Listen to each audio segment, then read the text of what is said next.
Hello friends, नमस्कार दोस्तों। आज हम अपने क्लास की शुरुआत करने जा रहे हैं रहीमदास जी के एक दोहे के साथ। रहीमन असुआ नयन ढरी जिय दुख प्रकट करी जाहि निकारो गेह ते कसन भेद कह देई। अर्थात आंसू आंखों से निकलकर मन की व्यथा, मन का दुख प्रकट कर देते हैं। उसी प्रकार जिसे घर से बाहर कर दिया गया हो वह घर का भेद दूसरों से क्यों नहीं कह देगा। अर्थात ऐसा व्यक्ति घर का भेद दूसरों से जरूर कह देता है। दोस्तों, इस दोहे से हमने एक शब्द लिया है नयन। रहीमन असुआ नयन ढरी, और इस नयन शब्द के साथ हम कुछ और शब्दों को जोड़ रहे हैं, जैसे नयन, नायक, पवन, पावक। और अब हम इन चार शब्दों नयन, नायक, पवन, पावक के द्वारा सीखेंगे अयादि स्वर संधि के नियम। दोस्तों, आज हमारा टॉपिक है अयादि स्वर संधि। आइए चलते हैं, देखते हैं अयादि स्वर संधि का नियम क्या है।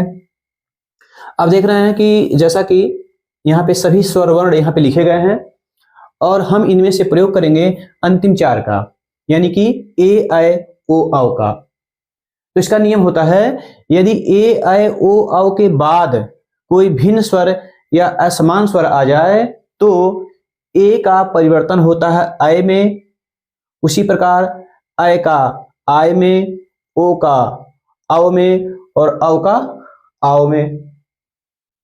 दोस्तों, भिन्न स्वर का प्रयोग इसकी पिछली संधि में भी हम लोग कर चुके हैं। जैसे कि यण में, यण संधि में क्या हो रहा था, यदि ई, ई, उ, ऊ, री के बाद कोई भिन्न स्वर आ जाए तो इनका क्रमशः य, व, र हो जाता है।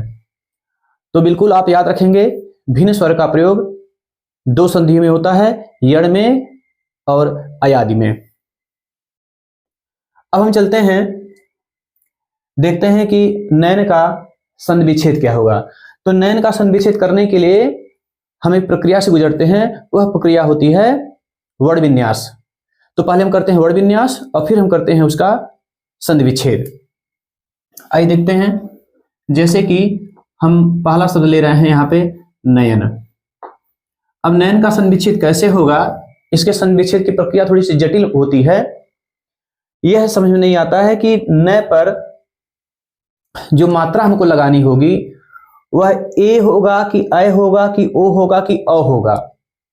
इसको जज करने में थोड़ी सी दिक्कत होती है। इसलिए इसको समझने का जो सबसे आसान तरीका होता है वह यह होता है कि सबसे पहले हम कर लेते हैं इसका वर्ण विन्यास, और इसका वर्ण विन्यास करने के बाद हम देखते हैं कि उसके बीच में कौन सी ध्वनि आ रही है। कौन सी ध्वनि का मतलब ऐ, आय, औ, आओ। यदि ऐ आता है तो हम ऐ के पहले आने वाले वर्ण पर ए लगा देते हैं। यदि आय आता है तो ऐ, औ आता है तो ओ, और आओ आता है तो औ। जैसे आइए देखते हैं, यहां लिखा है नयन। अब जब नयन का वर्ण विन्यास होता है तो सबसे पहले न लिख करके इस न में हम हल्का चिन्ह लगाते हैं, और जैसे ही हल्का चिन्ह लगाते हैं इसका अ बाहर हो जाता है और यह अ यह से मिल करके हो जाता है अय। फिर यहाँ हम हल्का चिन्ह लगाते हैं, फिर इसका अ बाहर होता है और वह अ मिल जाता है न से, तो हो जाता है यहाँ पे अन। इस प्रकार हमें मिला न, धन अ, धन अन। आप देख रहे हैं कि यहां बीच में आपको मिल गया अय, और इस अय का संबंध है ए से। अर्थात इसका नियम आपने भी पढ़ा कि ए के बाद कोई भिन्न स्वर आ जाए तो अय हो जाता है। अब इसको हम रिवर्स फॉर्म में चलेंगे। जब हमको अय मिला तो हम अय से पहले आने वाला जो वर्ण न है, इस न पर हम लगा देंगे इसकी मात्रा, ए की मात्रा।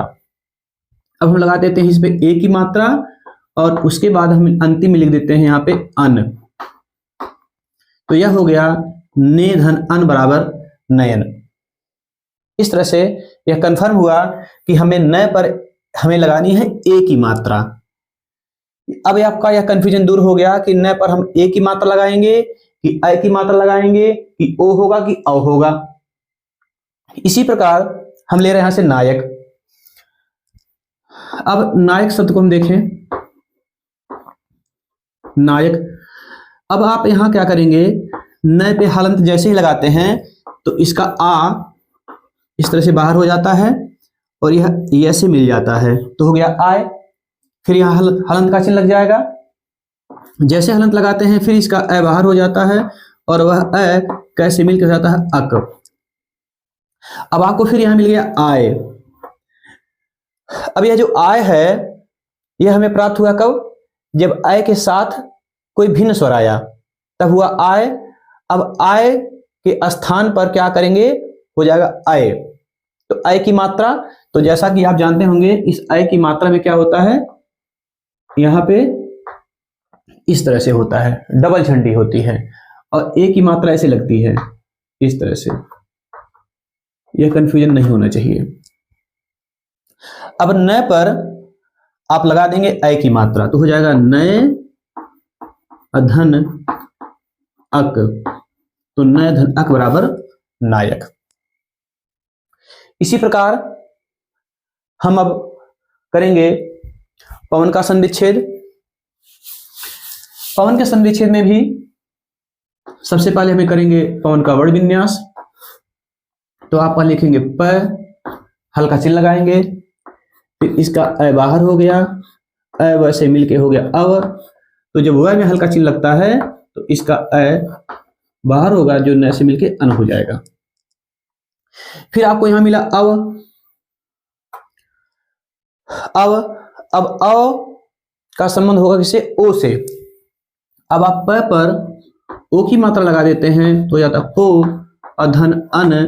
तो पो धन अन बराबर क्या हो गया, पवन। इसी प्रकार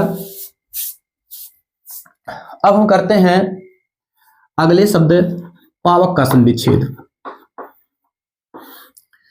वही प्रक्रिया होगी, प में हल्का चिन्ह लगाते हैं, आ बाहर हो गया या आ वैसे मिलकर हो जाएगा पाव, व में हल्का चिन्ह लगाएंगे, अ बाहर हो जाएगा या अ कैसे मिल करके हो जाएगा अक। तो इस तरह से फिर आपको मिल गया आओ। आओ मिलने का तात्पर्य हो गया कि आओ आया है किसके स्थान पे, आओ के स्थान पे। आओ का परिवर्तन होता है आओ में। अब आप आओ को यहां से हटाते हैं और हम प पर लगा देते हैं आओ की मात्रा। तो पाव अधन अक बराबर पावक। आप देख सकते हैं कितने वैज्ञानिक तरीके से, कितने वैज्ञानिक ढंग से यहां मात्राओं का प्रयोग किया जाता है। और यदि हम इस नियम को ध्यान रखते हैं तो कभी भी अयादि स्वर संधि का कोई भी उदाहरण आपका गलत नहीं होगा, कोई भी संधि विच्छेद आप गलत नहीं करेंगे। दोस्तों इसके साथ हम कुछ और उदाहरण लेते हैं अपनी अवधारणा को और मजबूत करने के लिए। जैसे यहां पे नयन शब्द है, ऐसे हो सकता है चयन, शयन, नयन चयन शयन। कुछ और उदाहरण ले लीजिए, विनय, और हो सकता है जय, ठीक है, जय, उदय, आश्रय। इस तरह से बहुत सारे उदाहरण हो जाएंगे। आइए हम इनमें से कुछ शब्दों का फिर करते हैं वर्ण विन्यास और फिर उस वर्ण विन्यास के द्वारा हम करेंगे इसका संविच्छेद। आइए कोई उदाहरण ले लेते हैं। चलिए लेते हैं जय। आप जब जय शब्द का उच्चारण करते हैं तो आपको यहां पे अय की ध्वनि प्राप्त हो जाती है। जय में अय की ध्वनि छिपी हुई है। तो जैसे ही अय आपको मिला आप तत्काल समझ जाएंगे कि हमें यहां लगानी होगी ए की मात्रा। जैसे जय, अब जय में हल्का चिन्ह लगाएंगे और इसका अ हो जाएगा बाहर, अ बाहर हो गया। अब इस अ के साथ यह मिल जाएगा तो हो जाएगा अय, और जब यह पे हलंत का चिन्ह लगाते हैं तो इसका अ बाहर होके यहां हो गया अ। आप देख रहे हैं आपको अ प्राप्त हो गया और यह अ आया है ए के स्थान पे। अब क्या करेंगे, हम अ को हटाएंगे और अ के पहले आने वाले वर्ण पर हम ए की मात्रा लगा देते हैं। तो यह हो जाएगा जे धन अ।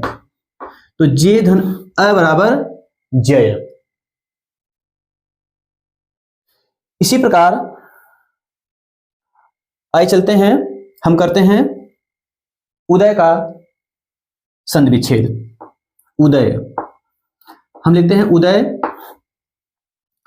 तो आइए देखते हैं उ, फिर यहां जो द है, इस द में हालत का चिन्ह लगाएंगे और इसका अ बाहर हो गया, ये से मिल गया और इसका अ यहां लिख दिया गया, उदय।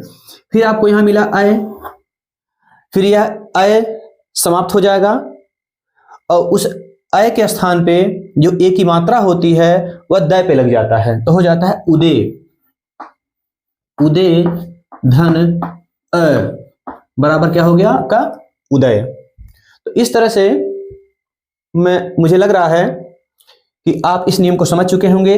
आप जो बाकी बचे शब्द हैं इनका सन विच्छेद करके आप कमेंट बॉक्स में डाल सकते हैं और कोई समस्या होने पे, कोई क्वेरी होने पे आप कमेंट बॉक्स में जाकर के प्रश्न भी पूछ सकते हैं।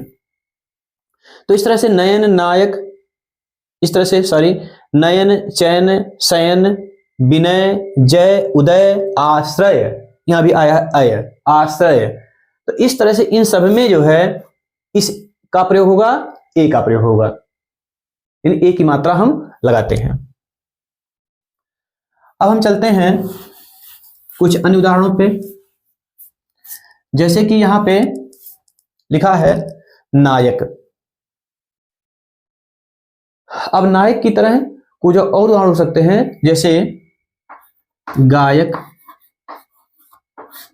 नायक, गायक, सायक, सायक, विनायक, विनायक, विनायक। आइए चलते हैं, करते हैं विनायक का सन विच्छेद। विनायक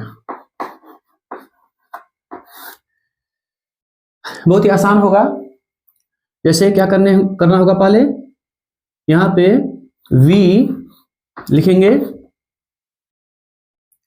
और प्लस यहां पे लिखा है नाय, तो यहां आय आपको दिख रहा होगा आय, तो न धन आ, यह से मिलके हो जाएगा आय आय। और उसके बाद में जब यह पे हलंत लगाते हैं तो इसका आय बाहर होकर के कैसे मिलकर हो जाएगा अक। तो देख रहे हैं यहाँ पे आय आपको प्राप्त हुआ और इस आय को हम हटाते हैं और इस आय के स्थान पर आय की मात्रा हम लगा देते हैं उसके पहले वाले वर्ण पर। तो यह हो जाता है विनय, न पर आय की मात्रा, विनय अधन अक, तो विनय धन अक बराबर विनायक। और भी कुछ उदाहरण हम इसमें जोड़ दे रहे हैं, जैसे गायिका, गायिका, नायिका भी हो जाएगा, नायिका। ठीक, अब चलते हैं अगले नियम पर। जैसे आपको दिखाया गया था पवन का, तो जैसे यहां पवन है ऐसे यहां हो सकता है भवन, भवन, हवन, पवन, भवन, हवन और पवित्र, भविष्य, पवित्र, पवित्र, पवित्र, भविष्य, इस तरह से। अब यहां पे जैसे पावक का है, तो जैसे पावक है ऐसे है श्रावण, पावन, श्रावण, पावन, पावन। और भी हो सकते हैं जैसे भावुक, भावुक, भावुक।